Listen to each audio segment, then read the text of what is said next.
My boyfriend and I fell asleep in the small bedroom on the second floor, shortly after which he woke me up. A fire had started in the room. We collapsed to the floor and for a long time could not find the door, which was a meter away from us.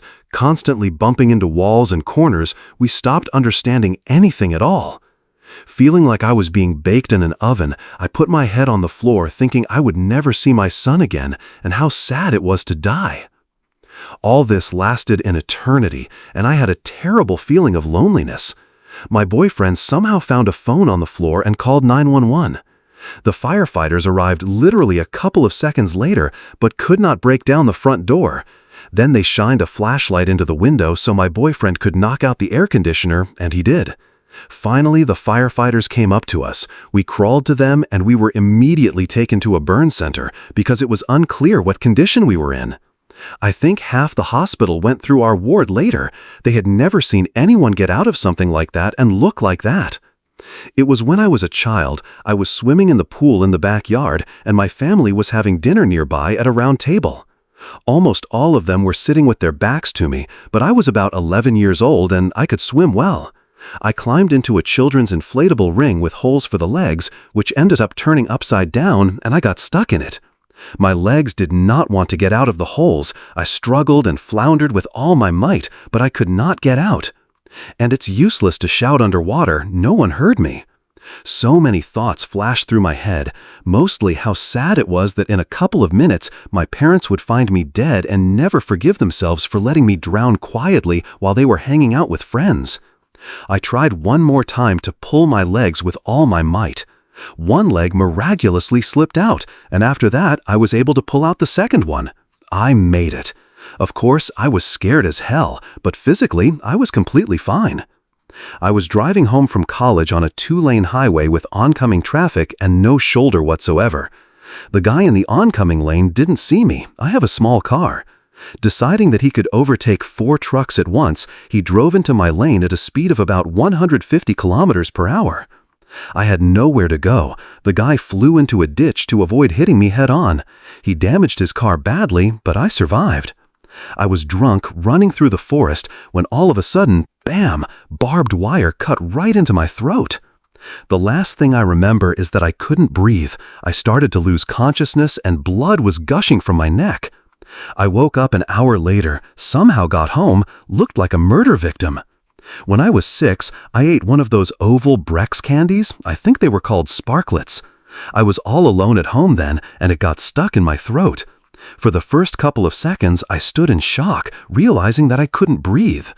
Then I started running around the room like crazy, eventually crashed my back into the sofa, and the lollipop flew out of my mouth. The best example of an accidentally performed Heimlich maneuver in life. I was about 13 years old, playing paintball on Christmas morning with 2 cousins and their neighbor's son. We had all just been given paintball guns. Suddenly, the neighbor's kid got angry, ran home, came back with a shotgun and pointed it in my face. I only remember looking at the ground and just waiting to die. Edited. That kid was 11-12 years old. He also had a paintball gun. He even hit me a couple of times before I hit him. He was my cousin's neighbor. I think I saw him for the first time then. That was about 20 years ago. I'm 33 now, so I don't even remember if I told my parents about what happened. I don't know if he had any consequences later. I'll have to ask my cousin. Edited. 2. My cousin said that we didn't tell our parents anything then. Maybe we were afraid of the consequences. I remember one thing. I never touched that paintball gun again. Damn, your comment unlocked my memory. About 29 years ago, when I was about 6, I went to visit an acquaintance. My mom and I moved often, lived in rented apartments, so I wasn't in any really close relationship with this guy, and my mom hardly knew his parents. Anyway, we were alone in his bedroom, and his parents were sitting on the floor. Suddenly, he asks me, "Do you want me to show you something cool?" Of course I did. Then he pulled a box from under the bed, a beautiful one made of lacquered wood, heavy. He had to put in some effort to pull it out. I couldn't wait to see what was inside.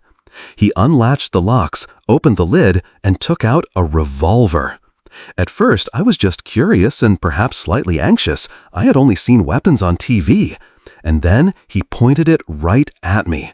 I immediately panicked, tried to jump back sharply, but my legs were like cotton and didn't hold me at all. I fell on my back and began to back away from this gun, pushing off the floor with my heels. In an instant, I was in the hallway by the stairs and just let go of my body. I rolled down to the bottom. I jumped up and saw his mother in the kitchen, and she didn't even realize what had happened. I bolted out of the house. As soon as I got home, I immediately told my mom everything. I remember how she immediately went to their house, alone. She didn't take me with her. I never played with that boy again. I was 16 years old then. I was swimming in a sports pool for diving when suddenly my leg cramped up. I was a very athletic kid, but that day I had greatly exceeded my limit. Surprisingly, I hardly panicked. Just a terrible thought came to mind. Well, shit, this is the end for me. Funny, but I didn't even try to wave my arms as they show on TV. I just started to sink silently. Fortunately, the lifeguard on duty noticed me and pulled me out. I regret that I didn't thank him properly then. Instead, I just sat like a fool in the lobby after what happened. In fact, people rarely wave their arms when they drown. Usually, they are just motionless underwater with their mouths and noses submerged. I want to add something. I used to work as a lifeguard, and that's 100% true. In 2 years, I had to save drowning people 13 times, and only in 1 or 2 cases did they really wave their arms. Once, a guy swam in circles for more than 3 hours, and suddenly his leg cramped up.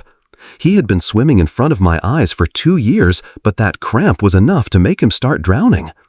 But most often, I had to save drowning people because of irresponsible parents. One child looked me right in the eye, jumped into the deep end of about 5 meters, and took off his life jacket. He was 2 years old, he couldn't swim, and his mother just brought him to the pool and left, saying she would be back later. One more little tip. If there are 2 diving boards in the pool, 1 lifeguard, and you both can't swim, please jump one at a time. I still have a scar.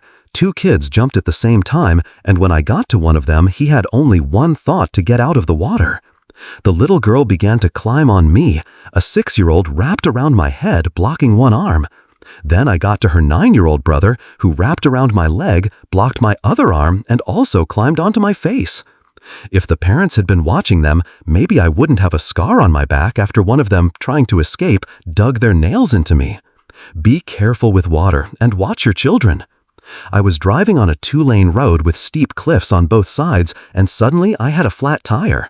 The car suddenly swerved to the side, and it went sideways. Half of the car hung over the edge. I was lucky that it had low ground clearance. The bottom caught and held it. I moved to the back seat and jumped out through the back door. Some guy in a pickup truck pulled me out of there, and I drove on the flat tire to the other side and then changed the tire there. I swear, in such situations, there is always some guy in a pickup truck to help. Pickup truck drivers are either the best people in the world or complete assholes. Yeah, I had a motorcycle accident a few years ago. I remember almost nothing about the collision itself, but I remember as soon as I got to my feet and realized that I was no longer on the bike, a guy from a pickup truck immediately ran up to check if I was okay. He helped me pull the bike off the tree, which it had somehow climbed onto. I'll never forget that. By the way, everything turned out fine. Just a couple of scratches, bruises, and sprains. I was wearing a helmet, armored jacket, gloves, and motorcycle boots. I got something like a burn from the friction of jeans on one leg, and the next day I felt like I had been run over like a truck. But there were no serious consequences. Edited. It's worth saying that I didn't even have time to think, that's it, I'm dying. It all happened somehow like this. I'm driving, why can't I lean over anymore? Why am I standing on the side of the road? Why is my bike stuck in a tree? Oh, my leg hurts. Every time my heart starts to ache and beat intermittently, I think, well, this is the end for me. Edited. Thank you all for your concern. I have been diagnosed with anxiety disorder and some heart development abnormalities, so it's a double whammy. I have a similar but slightly different problem. Since childhood, I have had sharp pains in the heart area, like many heart attacks lasting from 1 to 5 seconds. They started happening more often with age. It turned out that my heart is weakening. If I don't do sports for a long time, especially when IBS attacks cover me, they cause these pains. When I keep IBS under control and at least occasionally get up from the computer to move around, everything goes away. I was driving on the highway in heavy traffic at a speed of 90 kilometers per hour. My hood opened and completely blocked my view. I panicked and jerked the steering wheel slightly, which caused the car to skid a little. I swear, at that moment, the words of my driving instructor, said 5 years ago, flashed through my head. Bend over and look through the gap at the base of the hood. I pulled over to the side of the road and secured the hood with wire in the trunk. Each time you close the hood, check that it is securely latched. Pull it up as if you were trying to tear the front of the car off the ground. My friend and I then spent several days in a beach house, and she had just gotten a student driver sticker on the rear window of the car, a sign that the driver has a learner's permit. She was over the moon and really wanted to drive home. It was one of her first times driving on her own. We were 17, and we didn't see any problem with it. I called my dad and said I would ride with her. He replied, "I don't think that's a good idea. I can pick you up. I'll drop off the other girls too. I think she should drive a little more before taking passengers." Well, I, of course, all so grown up, I'm already 17, said that everything was fine and got into the car. We were driving home, chatting, listening to music. There were 5 17-year-old girls in the car. I was in the passenger seat next to the driver. My friend drove off a country road onto a 2-lane highway, turned at an intersection. We realized she had turned the wrong way and said she needed to turn around. She pulled over to the side of the road and decided to make a U-turn across 2 lanes.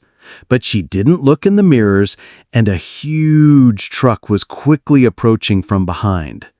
My friend got scared and hit the brakes right in the middle of the road across both lanes. We were all screaming for her to keep going, but she froze. I remember everything was like in slow motion. I looked at each of my friends. We seemed to exchange glances. That's it. Those glances still pop into my head. We heard the truck honking loudly. I looked out the window and saw it rushing straight at us. We made eye contact with the truck driver. Fortunately, he managed to stop about 5 meters from us. My friend stepped on the gas again and drove away. The rest of the way home was in complete silence. It was, without exaggeration, the scariest moment of my life. I'm from a very small town.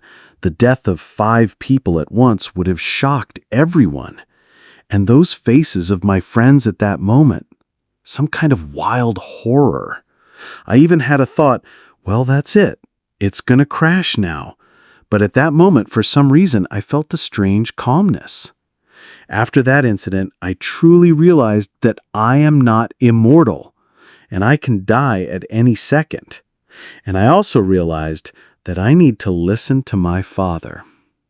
Edited. I never told my dad about it. I was afraid, and my friends and I never talked about it again. In 2016, I was returning from a party around 2 in the morning. I deliberately decided to drive through the city center instead of taking the bypass.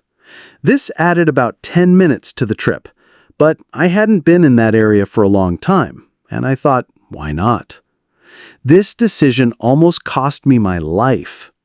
After literally 5 minutes, I was driving along a 3-lane highway.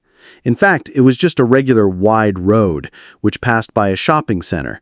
There was a traffic light there, and some drunken idiot decided to turn right towards the shopping center from the left lane, and I was driving in the middle. I didn't have a second to react. He hit me in the side at 100 kilometers per hour. I remember yelling, "Bitch," and trying to hold the steering wheel to get off the road onto the grass. But then I suddenly passed out for a few minutes. The deployed airbag combined with the seatbelt broke my ribs. Because of this, all the air was blown out of my lungs. And that's probably why I lost consciousness. Although, when I woke up, it was more like not waking up. It was as if the vision gradually focused and I realized what was happening again. In those few moments when I seemed to still be conscious, the pain was incredible. The strongest in my entire life. Everything hurt, from the skin on my feet to the skin on my head. Every cell in my body was aching, and I thought, well, that's it. I'm dead now. The body itself is signaling this to me. Finally, coming to my senses, I was overcome with heat. The engine of the car was so hot it was like I was standing in a fire. I was sure the car was about to catch fire. It didn't catch fire. I tried to get out, but the door was jammed due to the impact, and I started to panic.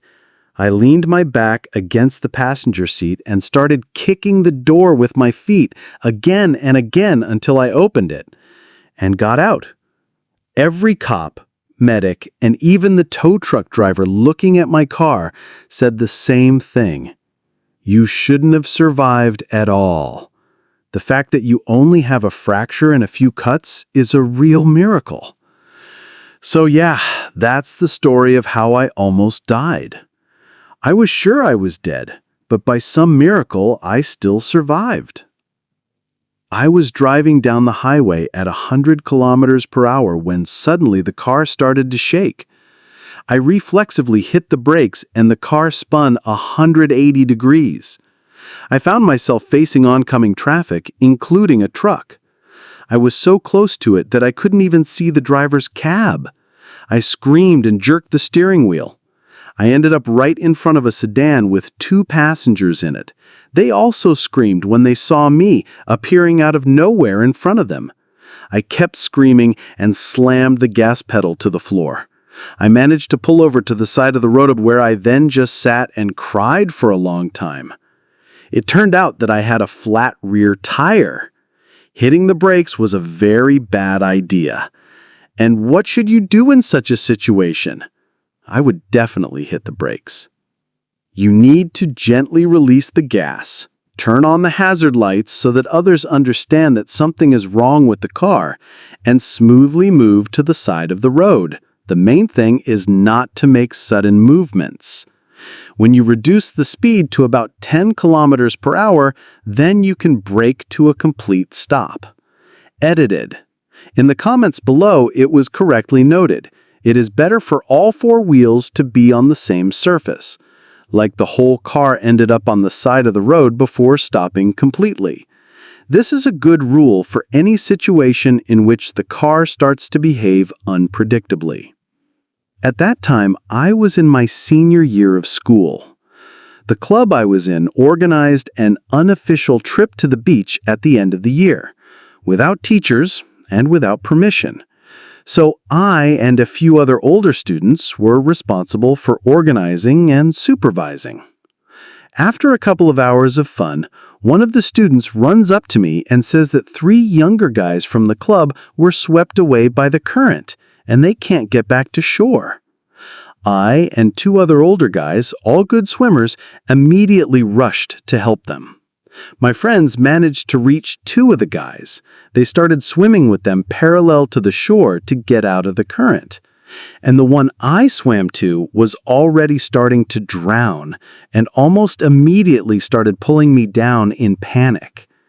I shouted to call the rescuers and tried to stay afloat with him, but after a few minutes, maybe 5, maybe 10, it seemed like an eternity. I was almost exhausted. It was hard for me to stay on the water. Water was splashing into my mouth, my legs started to cramp, and the thought flashed in my head, oh damn, I probably really am going to die now. Fortunately for both of us, someone from the shore called out to 2 surfers. They quickly reached us, pulled out the younger boy first, then me. They put us on boards and returned us to the shore. I will always be grateful to these strangers who risked themselves to pull out 2 drowning unfortunates. Edited. As correctly noted in the comments, people often die doing what I did. They try to save a drowning person without preparation or equipment. There are special rescue techniques that everyone should know in case they find themselves in a similar situation. I should have used them myself, but I was 17, I didn't think with my head at all, and I almost paid for it. It was the moment when I accidentally drank my friend's drink, which had something slipped into it. A little later, I decided to go home by bike. On the way, I fell 5 times and ended up in the bushes by the side of the road. I threw up everything that was inside me. I was so disoriented that I couldn't get up anymore. I spent the whole night in the bushes, and it was only plus 13 outside. There were several moments when I thought I would die. I called the rescue service several times, but they didn't come. I lay in the wet bushes for 8 hours. But in the end, a taxi driver picked me up and took me home. After that, I couldn't get out of bed for 3 days. The only thing I was glad about was that my friend didn't drink that drink and got home safely. I have a classic 65 Mustang, and I love to drive it everywhere. Once, my friends and I went to the mountains in it. The roads were not particularly steep or dangerous, but due to the altitude, there was still a certain risk. We climbed to the top without any problems and went to a bar where my friends got really drunk. I didn't drink.